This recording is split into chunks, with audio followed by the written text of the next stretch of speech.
우리 사회에 또다시 큰 참사가 일어났습니다. 이렇게 놀라운 발전을 이룬 대한민국에서, 그것도 수도 서울 한복판에서 어떻게 이런 일이 일어났는지 도무지 이해가 되지 않습니다. 외국의 한 언론은 이번 참사에 보이지 않는 원인 중에 하나는 젊은 세대와 기성 세대의 세대차로 설명하기도 했습니다.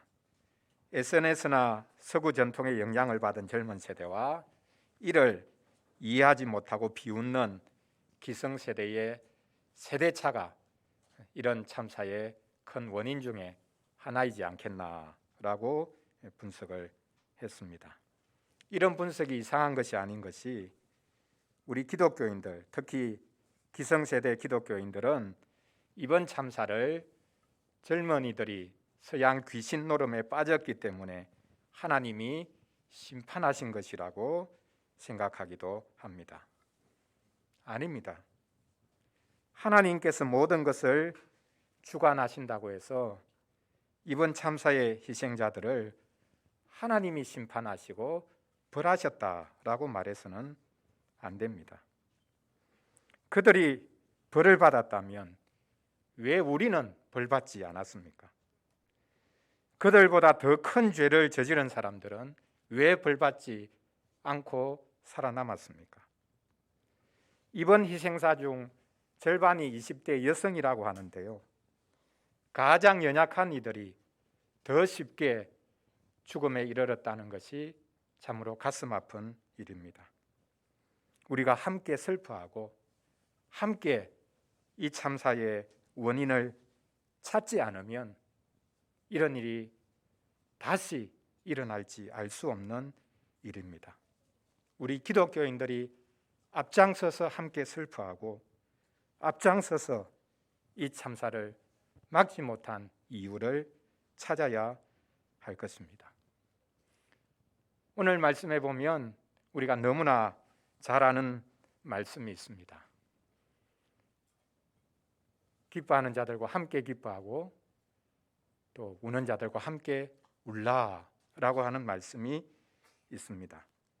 이 말씀을 가지고 우리는 이웃의 슬픔에, 이웃의 울음에 동참해야 한다라는 주제로 말씀을 전하려고 합니다. 오늘 본문에서 함께 슬퍼하고 함께 울라고 하시는데요, 세 가지로 한번 생각을 해보고자 합니다. 첫째, 우리는 슬픔을 회피하지 말아야 합니다. 그러나 둘째로, 우리는 슬픔을 강요해서는 안 됩니다.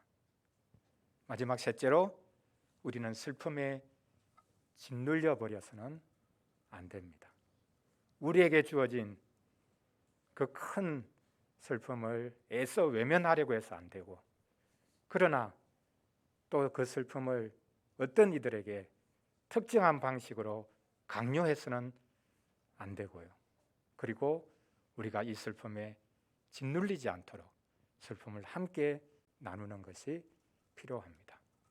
먼저 첫째로, 슬픔을 회피하지 않아야 한다라는 것을 한번 생각해 보겠습니다. 사람은 감정의 동물이라고 말하곤 합니다. 우리는 다른 이들의 감정에 쉽게 동요할 뿐만 아니라 그 감정이 나에게도 고스란히 옮겨옵니다. 그것을 감정의 전이라고 부릅니다. 그런데 왜 오늘 말씀은 다른 이들의 기쁨에, 슬픔에 동참하라 라고 명령을 하고 있습니까?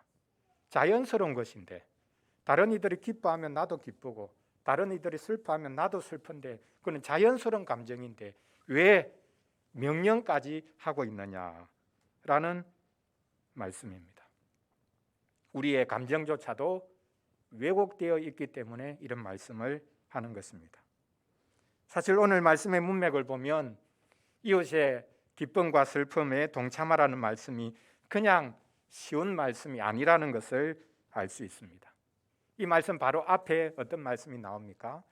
핍박하는 이들을 축복하고 저주하라고, 저주하지 말라고 말씀하고 있습니다.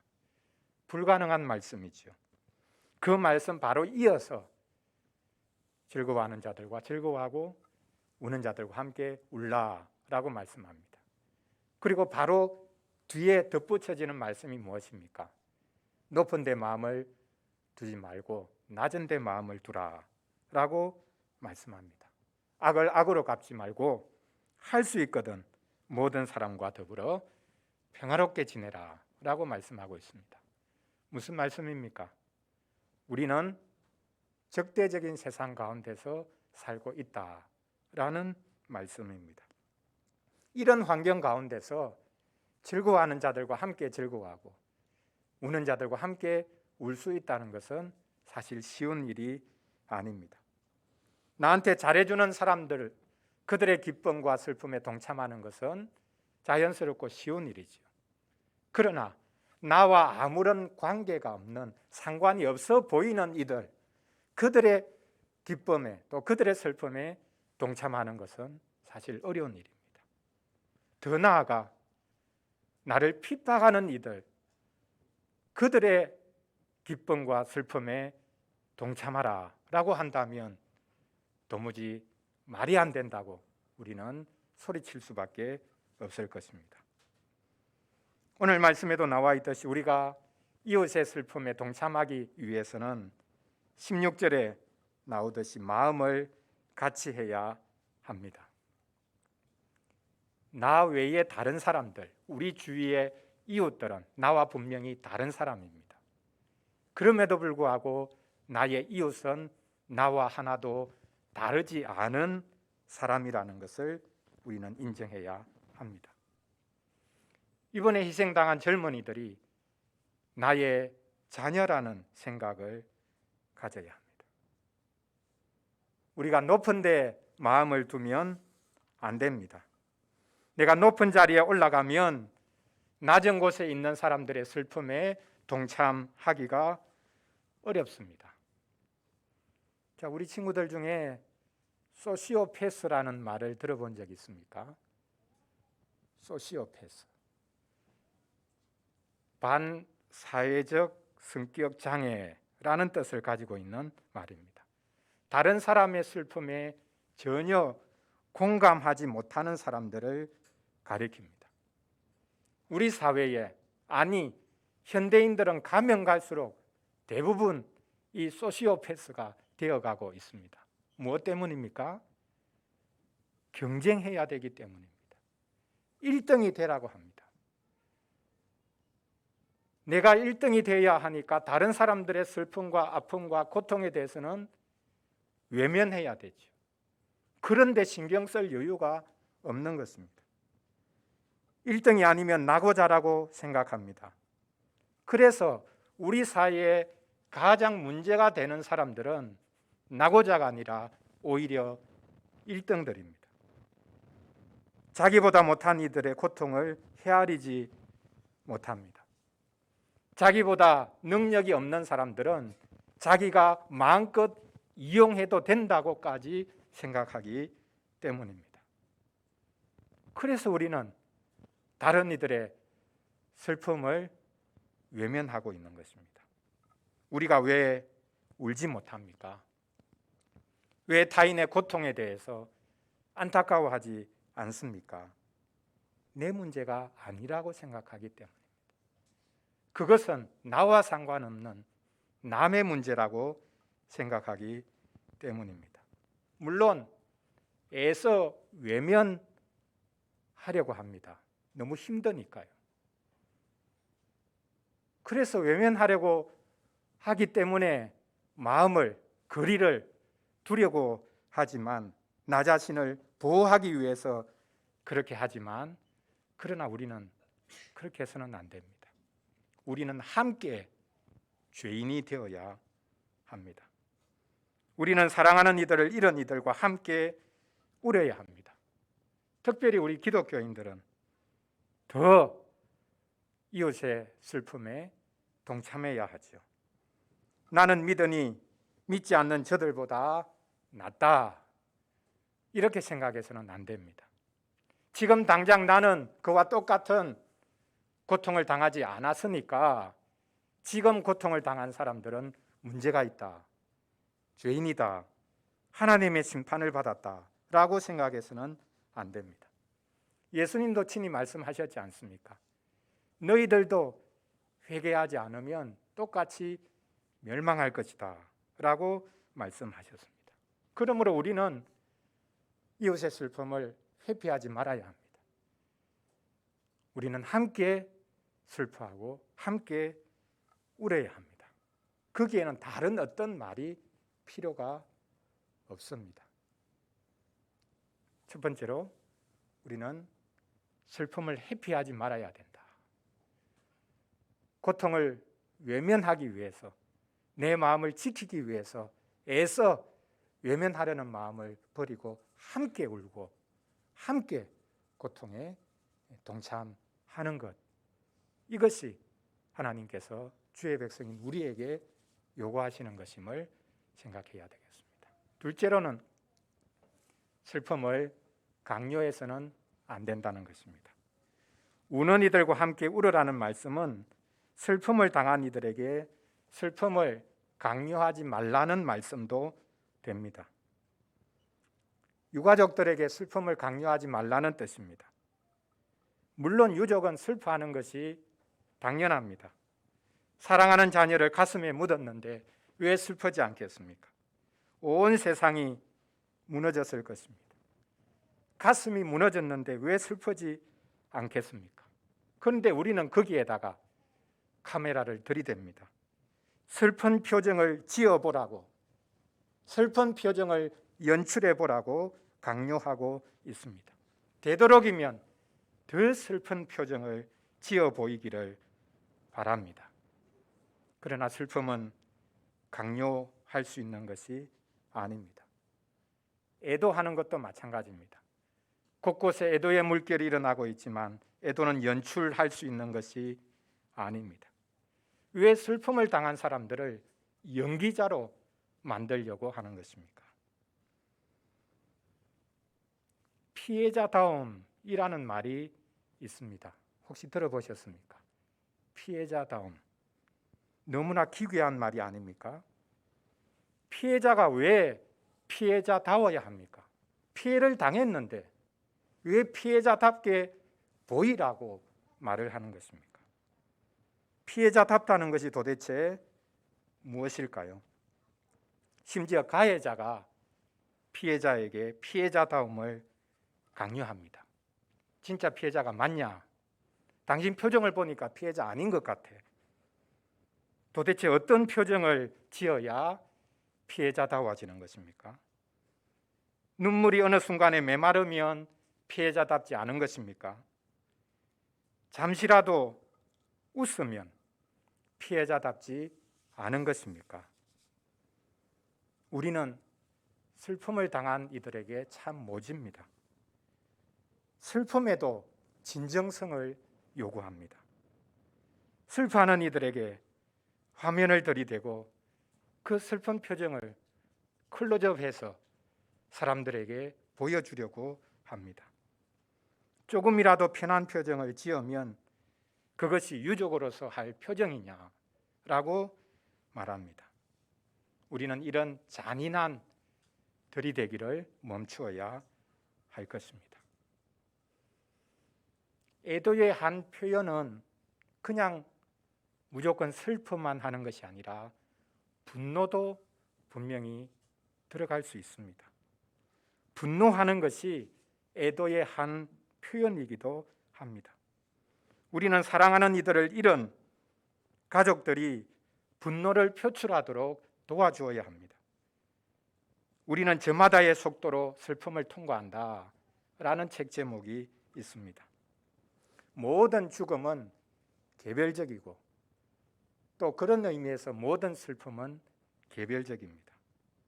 우리는 개별적인 슬픔의 속도를 가지고 있기 때문에 충분히 슬퍼하도록 각자의 방식대로 슬퍼하도록 도와주어야 합니다. 슬픔에 대해서 우리가 시간을 정하고 방식을 정해서 이렇게 하라, 이 시간에 하라 이렇게 말을 할 수 없는 것이죠. 슬픔은 가장 내밀한 것이면서 동시에 각자가 겪는 것이기 때문입니다. 어느 나라나 사실은 마찬가지일 것입니다.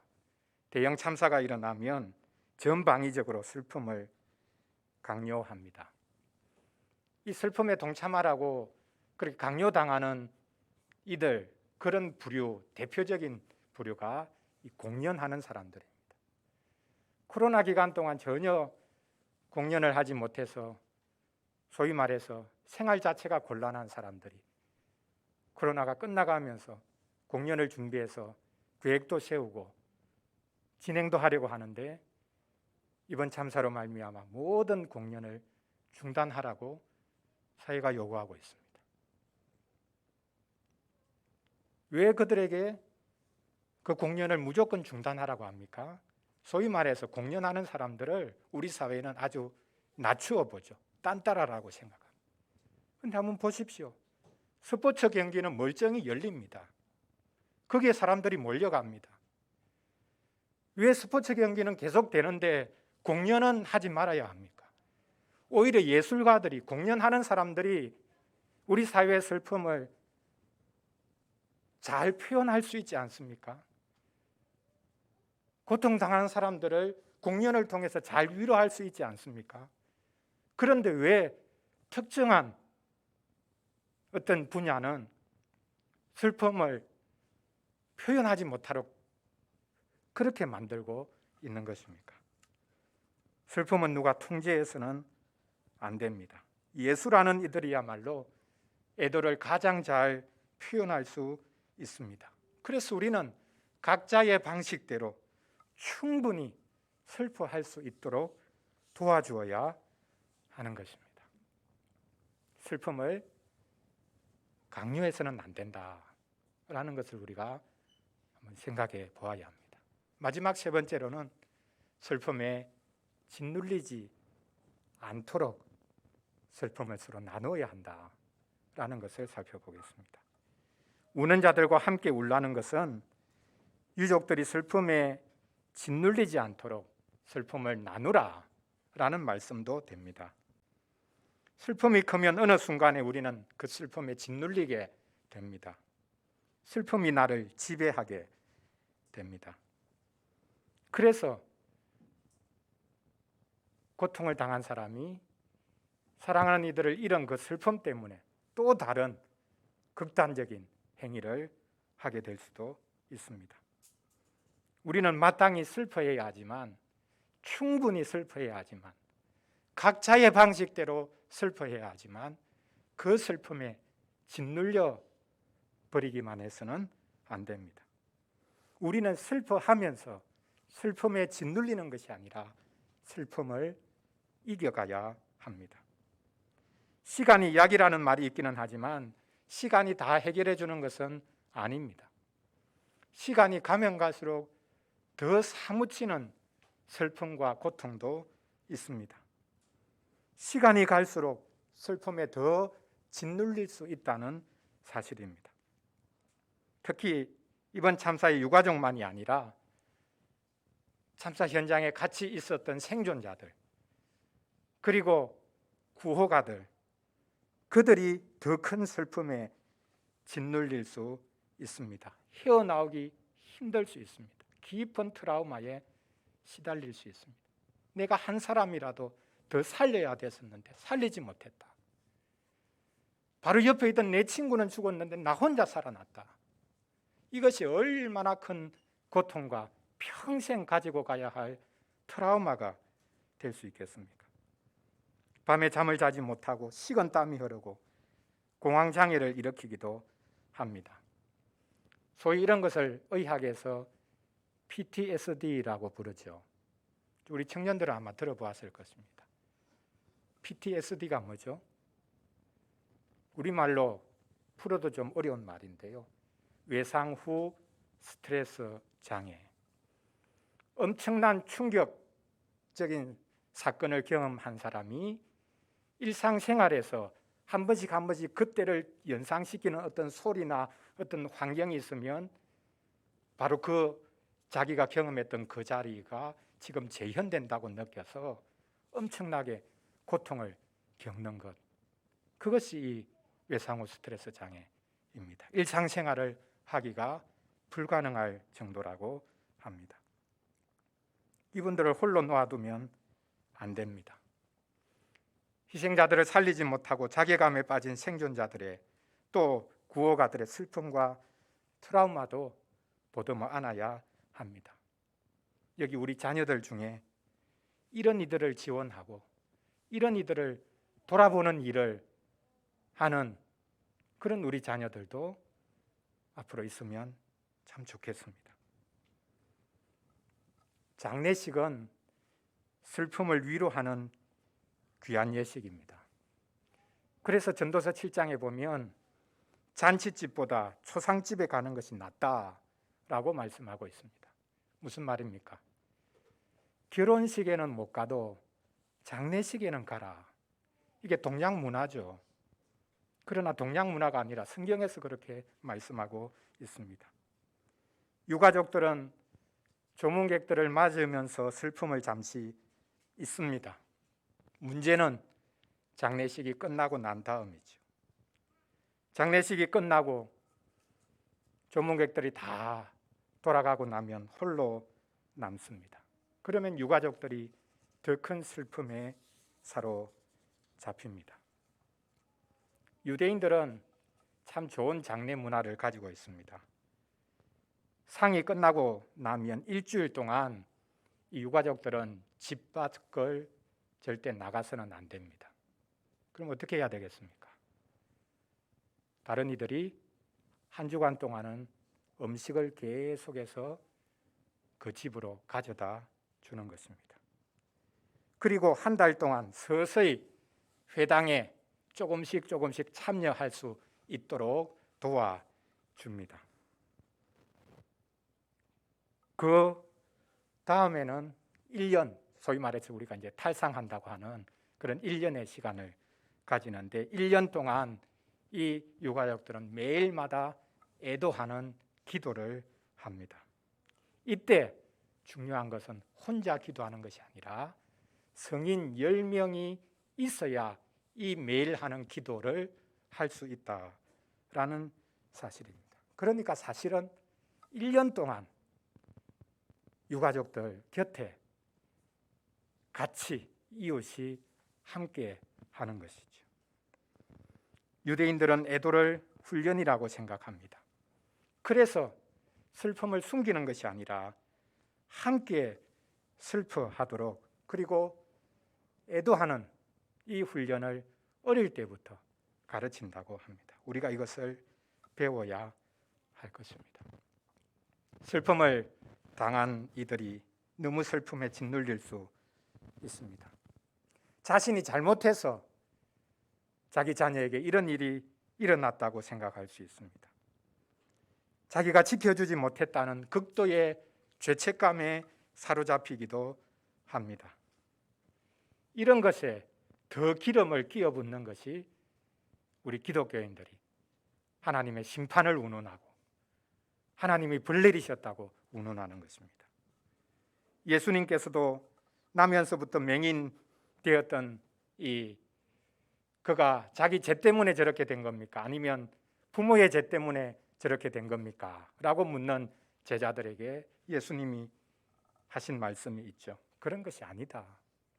그 사람의 죄 때문에 저렇게 된 것도 아니고 부모의 죄 때문에 저렇게 된 것도 아니다. 무엇 때문이라고 하셨습니까? 하나님의 영광을 위해서 하나님께서 허락하신 것이다 라고 말씀하십니다. 하나님이 영광을 받으시기 위해서 질병을 주셨다는 말이 아닙니다. 그런 질병을 통해서도 하나님께서 영광을 받으신다는 말입니다. 어떤 방식으로 받으시는지 우리는 잘 모릅니다. 이 맹인 같은 경우는 예수님이 직접 고쳐주셨으니까 하나님이 직접적으로는 영광을 받으셨지만 다른 경우에는 하나님이 어떤 방식으로 우리의 그런 끔찍한 경험, 불행조차도 그것을 통해서조차도 영광 받으시는지 우리는 그 방식을 알 수 없습니다. 중요한 것은 이렇게 슬퍼하는 이들, 사랑하는 이를 잃은 이들이 그들을 지켜주지 못했다는 생각에 사로잡히지 않도록 우리가 도와주어야 합니다. 말없이 함께 슬픔에 동참함으로 슬픔을 분산시켜 주어야 합니다. 슬픔은 혼자 겪을 수밖에 없습니다. 아무리 옆에서 애도하고 위로하고 해도 그 슬픔은 각자의 슬픔이죠. 개별적인 슬픔, 혼자의 슬픔입니다. 그러나 그 슬픔을 이길 수 있는 것은 결코 혼자 이길 수가 없습니다.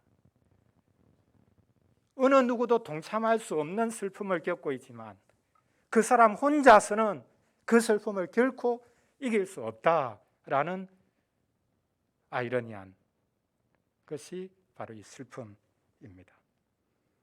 우리가 하나라는 것을 깨달을 때, 고통 가운데 있는 사람이 나 혼자구나 있을 때 조금씩